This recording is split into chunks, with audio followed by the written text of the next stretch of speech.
Pero sa mga nagdaang panahon, na-acquire ko na rin ang lupa na yan. Kaya kung naisusum mo dito sa banda rito, makikita mo ang bakod. Makikita mo yung bakod na yan. Tinatayo ko yan para magkaroon ng hangganan lupain ko at ang lupain ni Mayor Lucio Vera. Ayokong may nakakapasok dyan. Okay na.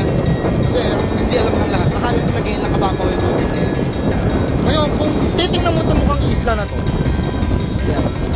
Kung ilan ng buhay na yan, kung hindi ko na kailangan ng aso, hanggang doon ang buhay. Swerte na lang tayo at low tide ko yan.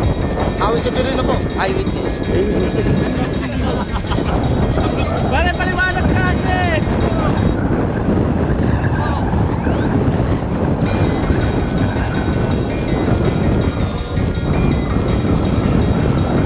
Okay na, leader na mga kasi. Hawi sa Birino po, eyewitness.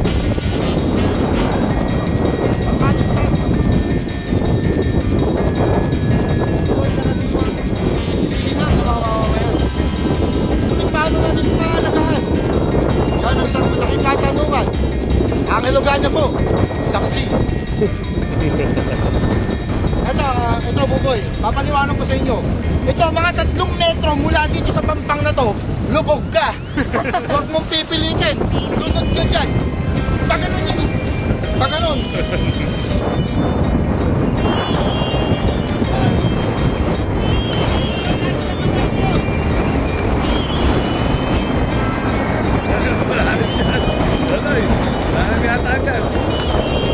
Example, discovery to.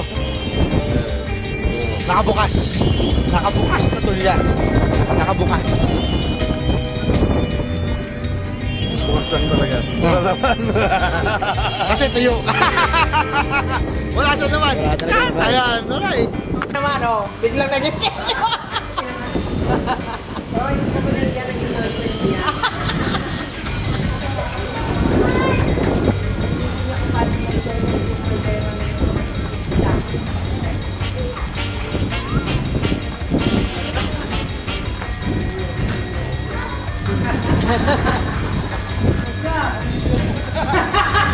Ayoko na nga.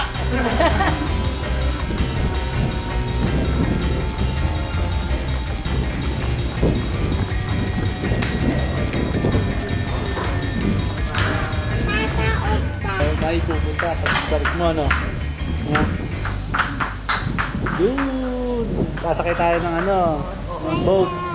Motorboat, ha? Mag-uwi ka. Hindi, pag uwi mo, ano? Natakot ako. Hindi, ah. Bibili tayo yate. Natakot ka. Dito natin lalagay yate natin. No? 1, 2, 3! May hawig naman kay Barney Howie. May hawig naman kay Howie. Okay, live! 1, 2, 3! Sasabihin natin yan na una ng gabi. Dalawa sa pinakagulap sa Asia. Eyewitness. Mayumang Pangulong Marcos. Ngunit ano siya ngayon? Nagtubig.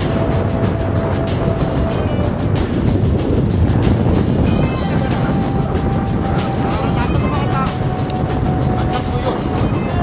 Hindi lang sa bukid, maging sa dagat.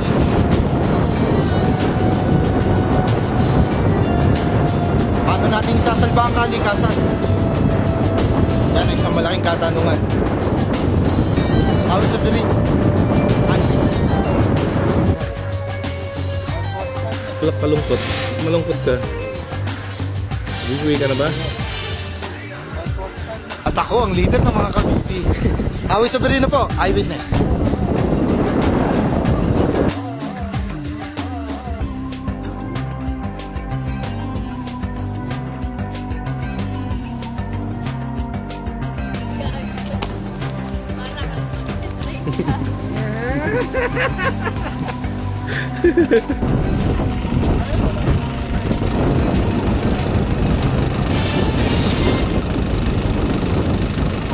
Yun naman.